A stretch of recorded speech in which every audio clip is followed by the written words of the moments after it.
Yun nga, sabi namatay na nga daw yung asawa. Na-stroke siya, di ba? Heart attack. 12 years na siyang stroke. Pero, na-heart attack bigla. Yan ang nakamatay sa kanya. Pero 12 na siyang stroke. Pag half body paralysis. Pero nakakapilo siya. Nakakapilos naman. Hindi yung... Kasi mabuti sa kanya ang na-stroke yung kaliwa. So yung kanan, may Malakas. pakinabang. Oo. Nakakapagsulat, nakakatao sa laundry. Oo. Dati, ano. O kasi doon kami nagpapalaundry minsan dati. Siya ang pina-order ko ng gas. Kung mayroon ko ng talang-langit, siya ang pina-order ng harina. Oo. Ako lang ang taga-deliver kasi pilay siya. Oo. Sipag mo nga eh. Eh, nung mag-pandemic, nawala yung aking lumpia wrapper na close up. Bakit? Eh, di ba pinasarman, walang ano. Eh, tapos nang mag-resume naman, sobrang taas ng gas, sobrang taas ng harina. Hindi na, ano. Hindi na advisable. Nagtayo ako ng laundry. Oo. Buti na lang, timing na pagka nung nag-pandemic, nakatayo ako ng laundry. Oo. Dalawa yung pwesto ko doon sa Monteoro. Ah, meron ka sa Monteoro? Oh, di maganda. Oo, yun ang pinakabuhay ko ngayon. Eh, pension mo? Pension, wala akong pension. Yung asawa ko ngayon, magkano ko. 4,000 lang. Eh, ang gamot ko umaabot ng 20,000. Grabe mo. Diabetic, cholesterol, may Ano pa gallstone pa ako. Grabe. Pag nag-edad na talaga, no? Sa amin yung sakit. Parang yung pension panggamot na lang talaga. Kulang. Kayo mo. Tapos pag humingi ka dyan sa DSW ba yun? Sasabihin, hindi, mayaman ka. Ah! Hindi nga. Diba? Sa senior. Sasabihin, magkera ka eh. Alam mo Ako nga, naman. member ng senior. Member ako, nagbayad ako ng membership. Oo nga. Wala naman akong Nakukuha. Tapos, ako pa ang tuwing may patay na senior, may nag-iikot. Kaya hindi na balik ako magbigay. Wala akong bigyan. Tama. Okay naman din ng may samahan tayo kasi yung mga wala as in. Oo, Nakakatulong naman tayo kasi senior na din ako. Member ka din doon? Oo, nag-member na ako. Sa barangay? Oo. Okay lang yun kasi pag namatay tayo kahit pa paano, may damayan. Pero huwag na natin expect yung mga talagang as in wala. Alam mo yun? Kasi tayo pinagpala tayo kahit pa paano. May sarili tayong bahay, may konting pension, hanap buhay. Eh yung iba as in wala talaga. Wala sa mga anak. Eh, okay na yun. Sabi ko nga makatulong ba? Alam mo ba minsan ako yung tapos sa palengke? Tinaya ako. Ano no? Tinaya ako. Natapilok ako. Tinulungan ka nila. Tinulungan ako ng mga kabangan.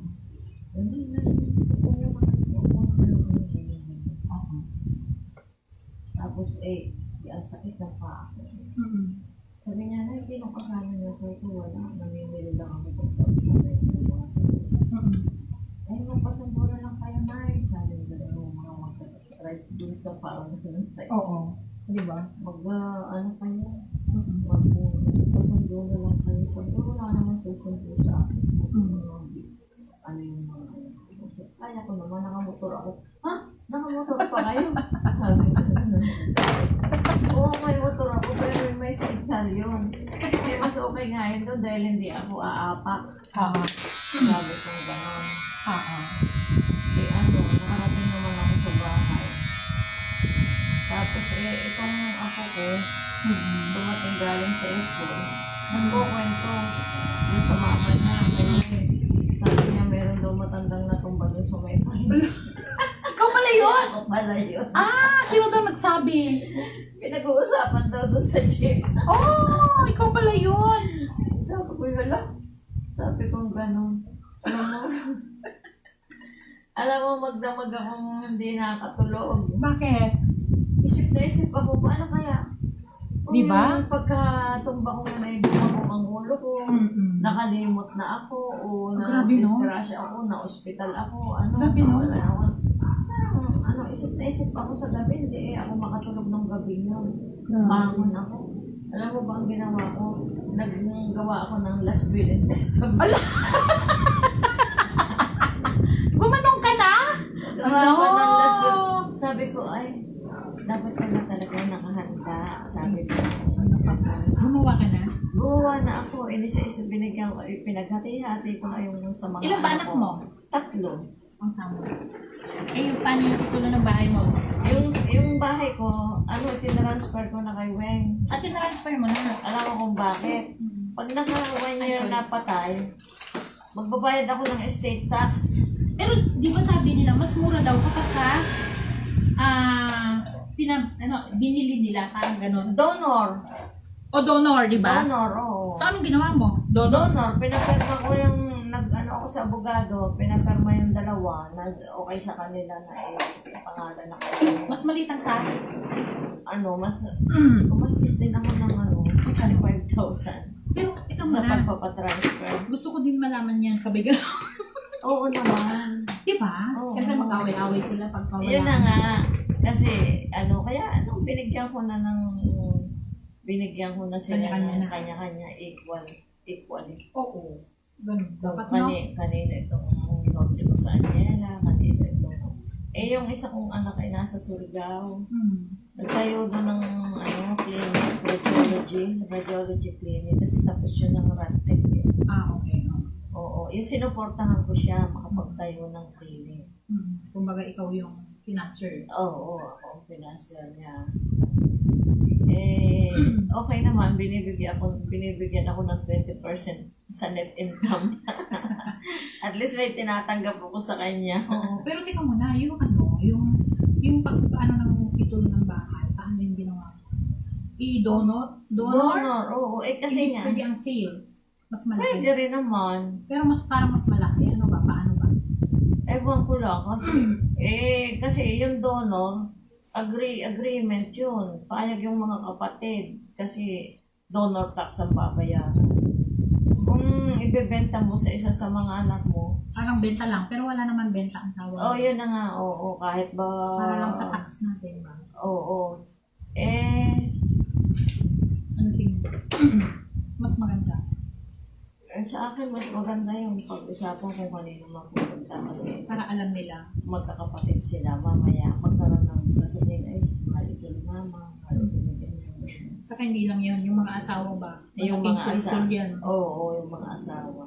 Yun namang anak kong dalawa na may asawa, si Marlon. Yung bunso. May sarili naman. May sarili ng bahay. Pero kahit pa, kasi mga anak-anak, mga apo-apo mo, Oo, ano din yan. Oo. Di ba? Mag-away-away mga apo-apo. Hindi naman sabihin natin na forever na maganda ang buhay ng mga anak. O magulang. Paano kung nagkasakit? Oo, yun na nga. Pero ang ginawa ko kasi itong ating may encumbrances, di ba? Hindi pwede ibenta, hindi pwede isa na. Tingnan mo yung titulo mo kung may encumbrances. Wala. Ang mabuti, wala. Wala akong ganon. Yung sa akin kasi meron, hindi pwedeng ibenta, hindi pwedeng isa na. Ah? Oo. Bakit? Inaangkin nyo ng padwa. Sa akin kasi okay naman. Wala Land naman. grabber. Kaya hindi ko... Nakasama pala yung bahay mo doon. Oo. Sa akin wala naman. Pwede mong isanla, pwede mong ibenta. Oo, kasi nung mag-meeting ng homeowners, ang daming nagre-react. Yan ng mga gawa nga ng encumbrances. Kung ibebenta mo yon, magbabayad ka ng 200,000 kay Padua. Wala. Ano siya pakialam niya? Hindi naman Kaya siya ang nga. bumili kay... Siya ba bumili ng... At saka yan, Sa SS. tulad nung sa loan naman sa SS, o Ayaw di mo. ba? Ako nagbayad sa SS ko. Oo nga, Pakialam niya. nasa atin na yung titulo. Oo, saka yung Nagbabayad tayo ng Yes. amilyar. binayaran natin yung, ang tawag doon, yung tira kay Baltaw. Kasalanan ba natin na si Baltaw ang kumuha? Oo nga. May tama siya. Ganun ang naging problema. Marami, Sa may inyo. mga homeowners Oo. na nung pamili nga ng homeowners, lumabas yung mga ganong complaint. Pero sa akin naman, hindi naman. Pero sabi Mas ko, maganda. kung hindi naman ibebenta, bakit mo papansinin yung di mo sasakyate mo yun. Kaya nga lang, itong sa akin, kailangan ng dahil pag naka-isang taon, magbabayad ako ng Isang taon na? patay. Kung nakamatay after Namatayan 1 mo? year, Oo. yung principal borrower, di ba nakapangalan yung kay Winnie? Oo. Magbabayad ng ng tax, state tax Saan? sa BIR. Ay ang babayaran ay 7,000 of the assessed value Wala. of the property. Grabe naman yun. Kaya nga, yun ang patakaran, yun ang batas. Pag namatay ka na hindi mo nailipat. Oo, tulad ni Kawin, namatay, di ba? Siya ang principal borrower sa SS. Asawa lang naman ang posisyon ko, di ba? Ayun, ang ginawa ko. Wala ka nang binayaran. Transfer. Gumastos ako ng 65,000. Nagbayad ng donor's tax. Donor's tax na lang. Hindi ka na nagbayad ng estate Wala, hindi na. tax. Hindi na. Kasi may power ka dahil asawa ka eh. Oo. Ikaw pa rin yung dependent niya, di ba? Oo. Ganon, grabe pala yan. Kaya nga buti nga may alam yung anak ko si Marlon na pinaliwanag niya sa akin. Kasi grabe pa. Oo, totoo. Mapupunta lang sa gobyerno. Si Bing din. Si Bing. Ginawa niya ngayon, di ba namatay na si Adrien? Kilala mo si Adrien?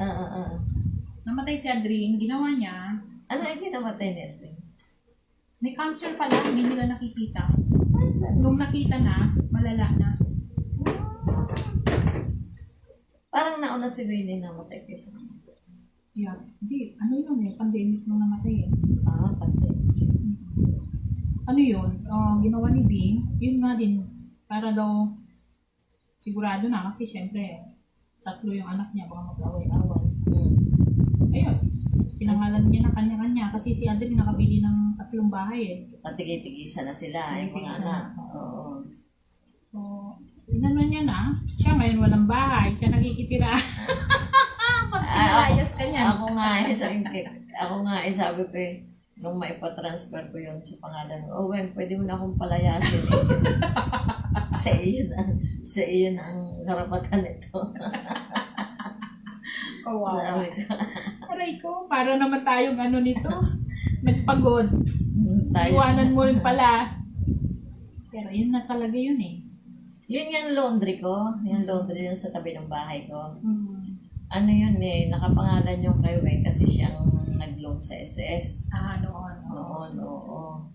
Pinadalahan kami ng sulat ng Saluderia to vacate the property. Wala! Sa'yo yun eh! Sabi ko, anong karapatan nila? Nagbabayad ako ng tax. Yes. Wala silang karapatan. Alam mo kung bakit mga yan, malakas ang loob. Kasi yung iba naman, natatakot kasi dahil hindi pa nga bayad ang bahay nila. Pero pag bayad ka, nagbabayad ako ng tax sa Sino ka? Nagbabayad nga ako ng realty tax November para may discount na 20%. Tapos palisin mo ako, ano ka? Ano sabi nila? Magbayad ka tuwing November para may discount. Ganon? 20%. 20%? May discount naman na si Radley kasi kaya okay lang. Pag December. Pwede naman. Pag senior. Ay, hindi. Ba't ako? Hindi mo siguro kiniklaim. Teka mo na. Ay, hindi. Kasi, si Kawin ang ito, nakapangalan sa Herod Hindi, kami dalawa. Kaya nga, sa inyong dalawa nga. Oo. Ano ba sa'yo? End or? Baka end. Ay? Ang or kasi, pwede ikaw. Pero hindi mo rin... Hindi, ang nakalagay doon ay married to. Ganon. Kaya nga, mayroong karapatan. Married to. Ano yun Matik yun. Hindi ko na yun. Minsan kasi pag di ka nagkiklaim, hindi nila inaano yun. Alam mo naman dyan. Diba? Basta tanggap lang sila ng tanggap. Pero pag nag-claim ka, makukuha. Alam mo naman. Grabe mga matanda na tayo. Samantala noon, grabe pagod natin, ano, sa mga bata. Nagpapaaral pa, kayod marino tayo, Ay, di ba? grabe. Tapos ngayon, eto na, paalam na tayo. Anak, sa'yo na to. Ako din, pinaayos ko yung bahay. Para, para nawala ako. Hindi ko sila mamoroblema. Sinabi ko nga doon sa kapatid ko, nung asawa abogado, yun si Atty. Mintila. Sabi ko, tita, kung ano't ano mang mangyari sa akin, buklatin mo yung aking mga ano doon, meron ako doon will. Ayaw mo na ibigay mo na. Yun ang mahirap, no? Pero, sir, mas maganda sabihin mo sa mga anak mo. Oo. Mababait naman mga anak eh. Oo nga. Diba? Ay, Mababait mga anak natin. ano naman eh, diba, pinaaral natin sila, binigyan ng magandang buhay sa ngayon, diba? At least yung mga anak natin, kahit na hindi naman mayaman sila, Oo. walang naging sila ulo ba? Diba? Kaya lang naman mahirap, gawa ng pagpapaaral ng anak eh, diba? Sobrang bigat ng magpaaral ngayon, ang lalaki ng tuition. Lahat ng mga homeowners na ano dito, maayos na ang mga anak, walang mga sira ulo. Yung mga Yung panahon kasabata natin. natin. Oo, di ba? Lahat ng anak, magkakakilala tayo eh. Kanino mga anak? At yung mag-scout ka, wala kang anak, walang anak. Kanino anak? Bakit adik ka? Bakit pinalagay mo ng ganito? Kahit pa paano naman. Sabi nga nung helper ko, kasi na nasa Amerika, namumumut ka. Sabi ko, okay naman, as usual. Sabi niya sa akin, hanga kami sa iyo, te. Sabi niya gano'n. Ano na? Tapos sabi niya, hanga kami sa iyo, te. At your age, nakakuwork ka pa. Yes. Sabi niya gano'n. At maayos naman ang buhay ng mga anak ninyo ni Kuya. Sabi niya gano'n. Sabi ko, alam mo namang nagsikap kami para sa kanila. Ramdam naman nila yun, yung pagsisikap para sa kanila. Kaya mo. Grabe. Totoo yun. Lahat ng mga anak ng mga homeowners dito. Una nagsiservice nga lang kami noon. Nung panahon nag-aaral yung mga anak ko. Sipag mo nga din eh. Nagsiservice kami. Bawal magkasakit kasi absent yung mga bata. Pag nagkasakit di pwede kasi absent yung mga bata. Ang ginagawa namin, pagpasa ang pakiramdam, inom ng gamot, biyahe na naman.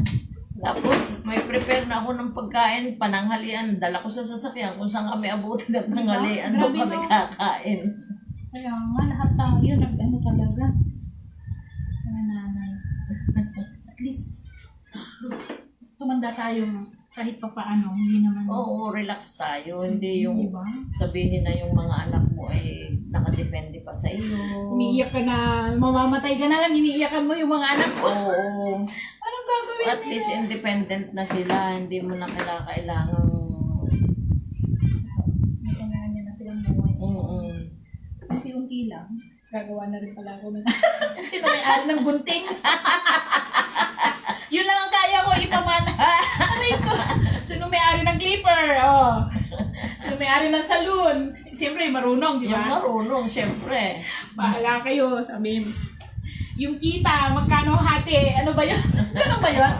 Hindi. Sino may ari? Siya yun. Ha? Sino may ari? Siya na yun. O may share Kanya yung na mga yan. kapatid. Hindi, tigil-tigisan na nga sila eh. Ay, sa'yo, tig-isa eh. Ako, isa lang Oo. salon ko. Yung